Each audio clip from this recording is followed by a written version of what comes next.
আপনি বলেন কোন সভ্য ভদ্র ন্যূনতম বিবেক আছে?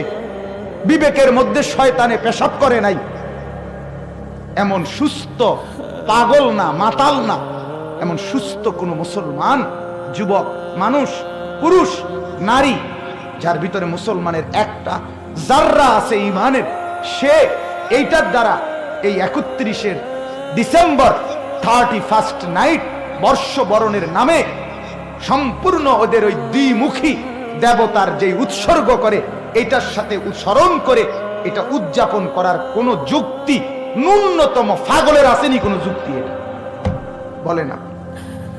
কি কারণ থাকতে পারে ভাই? পাগল কি এভাবে হয়ে গেল? একটাবার জানতেও চাইলা না আমি এটা কি পালন করি? একটাবারও জানার দরকার ছিল না, একটাবার বুঝারও দরকার ছিল না এটা কি।